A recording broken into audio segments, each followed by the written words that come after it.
friends, good morning. Welcome back to me, Nalajeda here, and I'm the co-host of this first episode podcast. Nah, people, podcast kali ini saya pastinya nggak sendirian dong. Saya ditemenin sama Tabita yang akan jadi narasumber hari ini. Halo Tabita, apa kabar? Hai, baik. Tabita boleh perkenalan singkat dulu untuk teman-teman. Oke, halo semuanya. Nama saya Tabita Bunga Sinaga. Saya biasanya juga dipanggil Tata. Sekarang saya duduk di bangku kelas 2 SMA Negeri 1 Kebomas, jurusan IPS. Oke, nah teman-teman, people, today is the schedule of we talk and discuss about peranan Giri Kedaton dalam pemajuan kebudayaan di Gresik, terutama di ekonomi dan juga sastra oleh narasumber Tabita Bunga Sinaga. Anyway, daripada lama-lama langsung aja kita mulai tanya-tanyanya. Oke Tabita, aku mau tanya nih, menurut kamu apa sih kebudayaan dan pemajuan kebudayaan terutama di wilayah Gresik ini? Silahkan boleh dijawab. Oke, jadi karena ini menurut saya tidak akan mengutip dari satu sumber, tapi saya akan mencoba menggabung-gabungkan juga dari beberapa pendapat para ahli. Oke. Kebudayaan sendiri adalah sesuatu yang lahir dari pikiran manusia yang berupa, menurut Puncoronningrat, berupa seperti sistem religi atau agama, sistem pengetahuan, sistem bahasa, sistem kesenian, sistem mata pencarian hidup atau perekonomian, sistem peralatan hidup atau teknologi, dan juga sistem sosial. Lalu untuk pemajuan kebudayaan sendiri dapat disimpulkan bahwa aspek-aspek 7 aspek yang sudah disampaikan tadi mengalami perkembangan. Seperti itu. Oke, nah kita udah tahu apa itu kebudayaan dan juga pemajuan kebudayaan. Pastinya kita kepo nih ya. Boleh nggak sih kamu cerita singkat tentang kondisi kebudayaan Gresik pada abad ke-16? Silakan. Oke, karena untuk kebudayaan sendiri kita tentu harus melihat dari pertama kali seperti apa, dan kita mulai start awalnya dari sejarah Bandar Gresik ya. Oke, Bandar Gresik. Mungkin yang pada awal ini memang saya tidak ada di penelitian saya, tidak saya tuliskan, tapi saya akan sampaikan. Jadi Gresik ini mempunyai dua pelabuhan. Yang pertama Pelabuhan Jaratan, lalu beberapa tahun setelahnya muncul Pelabuhan Gresik. Oke. Menurut dari penelitian arkeologi yang ada, Pelabuhan Jaratan ini terletak di Muara Bengawan Solo. Dan menurut dari Bapak Hairil Anwar dan juga penelitian yang ada, Muara Bengawan Solo ini di Gresik sendiri ada di sekitaran Kecamatan Manyar dan juga Kecamatan Mengare. Oke. Hal ini dibuktikan dengan adanya di Desa Leran yang berada di Kecamatan Manyar ada makam dari Siti Fatimah binti Maimun, seorang penyebar agama Islam, yang menurut data dari Dinas Pariwisata dan Budaya merupakan keturunan Irak juga. Lalu juga ada beberapa makam Islam dan juga adanya kapal Cina yang karam yang menunjukkan di sana ada aktivitas perdagangan yang ada. Lalu menurut Babat Gresik juga pelabuhan ini bisa dipindahkan ke pelabuhan yang satunya yang beberapa tahun kemudian yang muncul, Pelabuhan Gresik yang sampai saat ini kita kenal, itu akibat adanya pendangkalan Muara Bengawan Solo.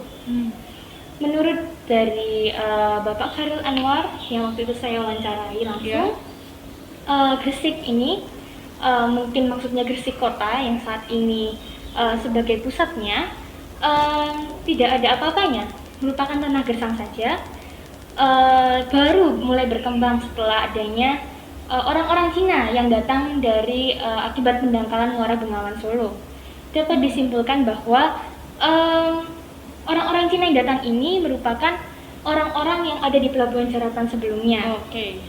Sinkronnya tadi ya, pendangkalan Muara Bengawan Solo datang ke Gresik kota. Gresik kota mulai berkembang karena akibat adanya pedagang Cina tadi yang tentunya membawa koneksi yang sebelumnya sudah dipunyai di Pelabuhan Jaratan. Sehingga Gresik kota ini akhirnya dikenal lebih luas lagi oleh masyarakat, oleh bangsa-bangsa lain, sehingga mendatangkan pedagang-pedagang asing lebih banyak lagi.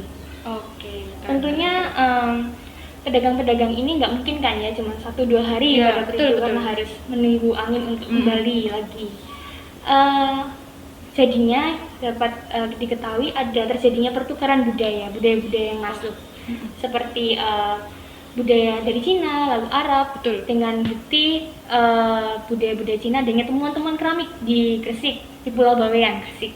Lalu untuk pedagang Arab sendiri, Al-Quran yang Betul. saat ini kita lihat yang dipegang oleh teman-teman kita yang beragama Islam. Dengan seperti itu, semakin banyaknya pedagang yang masuk, ini juga memunculkan mulai adanya tokoh-tokoh yang dimana nanti sebagai tonggak awal bagaimana terjadinya Giri Kedaton. Salah satunya adalah Nyai Ageng Pinatih ya. Ya, oke. Menurut sumber yang saya dapatkan, yaitu wali pejabat pengusaha dan pendidik Nyi Gede Pinatih dan Nyi Subang Larang Bagil, dikatakan bahwa Nyai Ageng Pinatih ini adalah seorang utusan pihak Belambangan untuk menyebarkan agama Islam. Nah, di mana di dalam perjalanannya menuju Gresik mampir dulu ke Kerajaan Majapahit, yang dimana permaisuri waktu itu memiliki hubungan darah, yaitu saudarinya. Lalu karena mungkin ada hubungan antara saudara ipar raja tersebut dengan Nyai Ageng Pinatih, dihadiahi sebidang tanah untuk mendukung misinya. Oke. Itu sumber yang pertama. Ada sumber lain yang lebih umum yang sudah banyak dikatakan di jurnal, bahwa Nyai Ageng Pinatih ini berasal dari Palembang. Waktu itu memimpin bangsa-bangsa Cina untuk datang ke Gresik, meminta perlindungan dari pihak kerajaan Majapahit, jadi tidak ada hubungan darah sama sekali. Lalu dihadiahi jabatan sebagai Syah Bandar yang sekarang kalau kita tahu sebagai kepala pasar, direktur pasar yang mengatur sistem yang ada, regulasi-regulasi yang ada. Nah, Nyai Ageng Pinatih ini adalah ibu angkat dari Sunan Giri. Oke. Sunan Giri ini merupakan seorang pendiri dari Giri Kedaton. Kalau kita mau buka lagi bagaimana gitu, seperti apa Giri Kedaton, Sunan Giri ini semakin besar, tentu juga diajari bagaimana ilmu berdagang oleh ibunya, ibu angkatnya, dan juga diajarkan bagaimana agama supaya dapat mempelajari lebih dalam lagi. Sunan Giri ini diserahkan kepada Sunan Ampel untuk diajari. Suatu saat Sunan Giri akan naik ke Mekah, bersama dengan Sunan Bonang. Mereka berdua minta izin kepada Sunan Ampel untuk naik ke Mekah tadi. Lalu Sunan Ampel mengizinkan, tapi dengan syarat harus ke Malaka terlebih dahulu. Di situ ketemulah mereka dengan Maulana Ishaq. Mereka diajarkan agama lebih mendalam lagi. Setelah mereka siap, mereka minta izin untuk melanjutkan perjalanannya. Namun Maulana Ishaq melarang untuk tetap naik ke Mekah. Lebih baik katanya untuk mengislamkan orang Jawa daripada naik ke Mekah dulu. Untuk itu mereka juga dihadiahi gelar.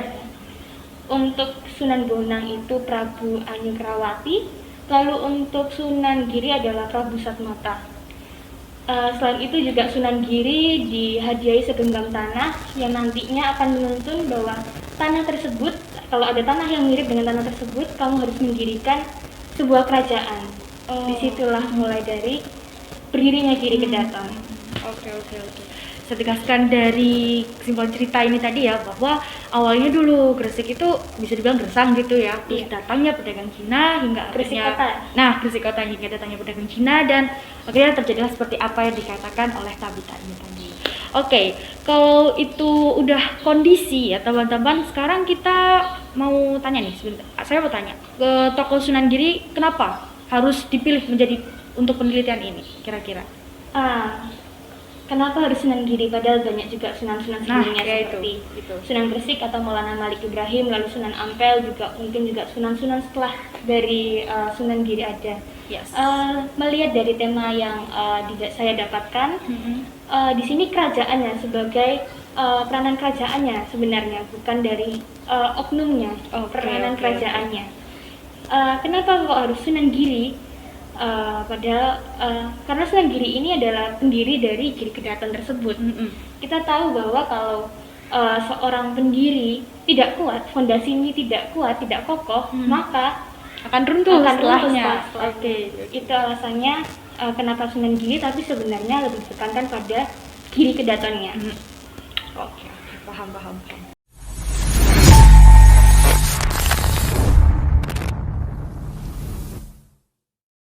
Nah, teman-teman, karena kita ambil Sunan Giri sebagai tokoh penelitian, ibaratnya sebagai founder, saya mau tanya nih, kira-kira seberapa besar eksistensi peninggalan Giri Kedaton untuk masyarakat Gresik sampai sekarang, Mbak Gita? Oke, sebelum kita bahas seberapa besar eksistensi yang ada, tentu kita harus melihat sebelum Giri Kedaton berdiri, lalu saat Giri Kedaton berdiri, baru dari Giri Kedaton berdiri ini eksistensi apa yang tertinggal hingga sekarang. Boleh. Kita masuk ke Pragiri Kedaton. Oke, silakan. Jadi Pragiri Kedaton ini untuk perekonomian ya, kita bahas dari perekonomian dulu, mempunyai dua wajah. Yang pertama wajah lokal dan wajah asing. Wajah lokal ini sesuai dengan prasasti Karangbogem yang dikatakan bahwa sebagian besar, kesimpulannya ya, sebagian besar masyarakat Gresik itu berprofesi sebagai nelayan. Oke. Wajah lokal didapat perekonomian sebelum Pragiri Kedaton, wajah lokal adalah nelayan. Lalu untuk wajah asing adalah bangsa-bangsa lain yang datang seperti Cina, Gujarat, Arab yang menjadi pedagang yang nanti dimana menjadi cikal bakal dari kota bandar besar.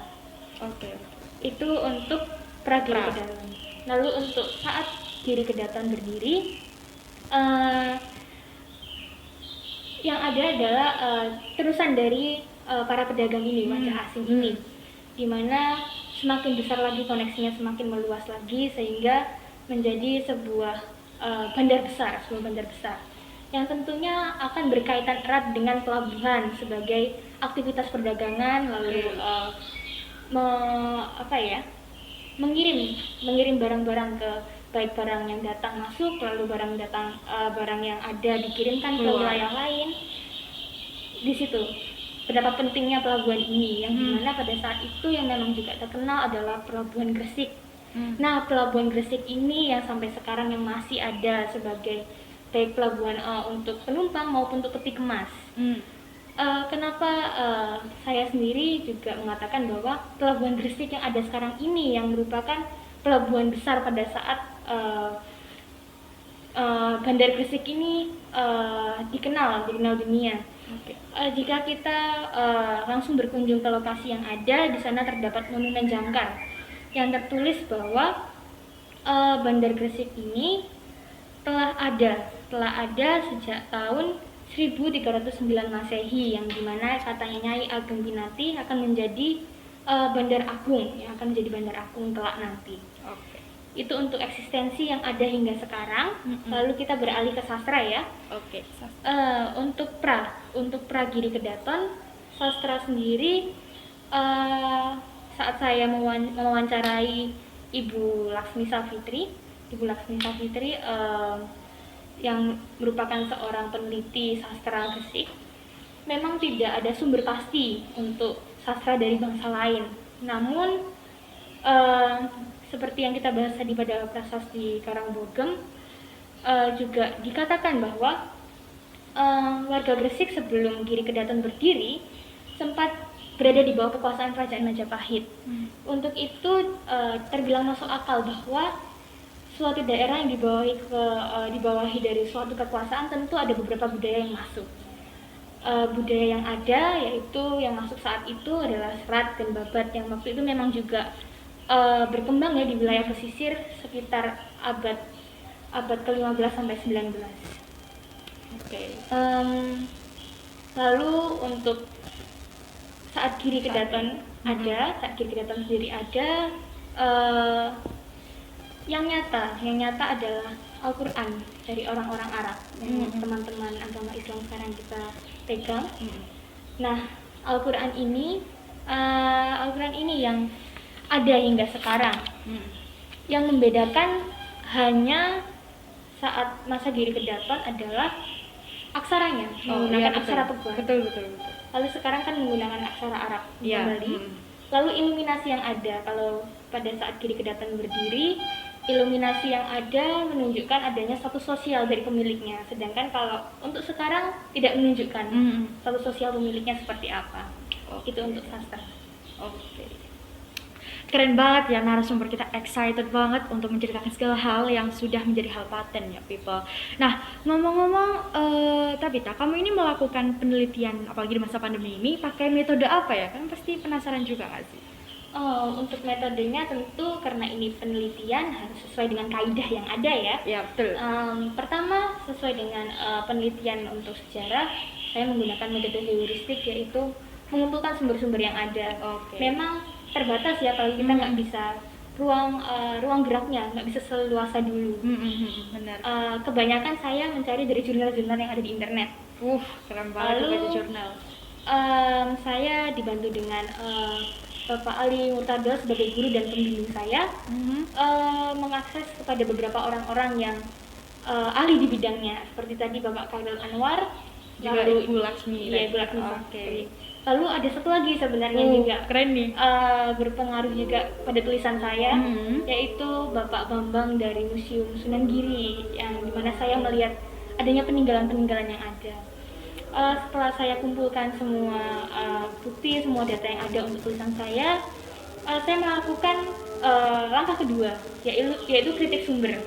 Saya memastikan kira-kira apakah benar antara yang satu dengan yang lain, baik dari segi keakuratan data dari siapa sumber yang menulis, lalu bagaimana tata bahasanya, lalu tahun-tahunnya kira-kira di kisaran tahun yang sama nggak ini, seperti itu. Setelah saya melakukan kritik sumber, otomatis beberapa data juga luluh ya, karena memang tidak memenuhi syarat. Ya, oke. Lalu saya melakukan interpretasi, yaitu di mana saya menafsirkan sesuai dengan fakta yang ada, sehingga dapat menjadi sebuah rangkaian yang nanti akan saya tuliskan di langkah keempat, yaitu historiografi. Seperti itu. Banyak banget ternyata metodenya, keren banget ya. Rajin banget ini Tabita. Parah. Harus tetap berkarya, itu benar-benar ada di dalam dirinya Tabita, teman-teman. Oke.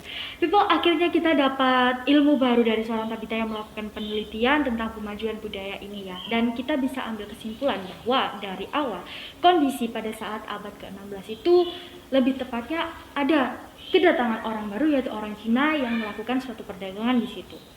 Dan peranan yang baik dalam penempatan hingga detik ini mengapa memilih Sunan Giri, karena Sunan Giri sendiri adalah founder pada saat itu. Dan juga sangat besar eksistensinya sampai era sekarang ini dikarenakan ada dua wajah lokal tadinya pada awalnya yang ekonomi, dua wajah lokal, yaitu yang pertama ada nelayan dan yang keduanya ada bangsa asing, yaitu perdagangan, seperti hingga akhirnya menjadi besar seperti ini. Nah, peran kita sebagai anak muda adalah contohnya seperti ini tadi, yaitu mengumpulkan artikel, membaca dari sumber-sumber, dan juga memilah-milah ya, terus juga baca jurnal nih teman-teman. Baca jurnal ini nggak boleh sampai terlewat, karena jurnal ini benar-benar sepaten itu dan sebanyak itu. Nah, so far nih speechless banget, banyak fakta unik yang kalau kita kulik lebih dalam lagi, dan beruntung banget narasumber kita ini menjelaskan dengan baik, singkat, dan juga jelas banget. Let's discuss episode kali ini cukup sampai di sini people. Terima kasih banget untuk Tabita sudah mau datang, menyempatkan dan memberi ilmu kepada teman-teman sekalian. Semoga ilmunya bisa diserap baik-baik oleh people semua di sana. Okay, this episode is over people. We meet again with a new material again. We must be ready. Alright, saya Syawal Nazawi Zainal Jeda. Saya Tabita. Izin pamit dulu. Bye-bye.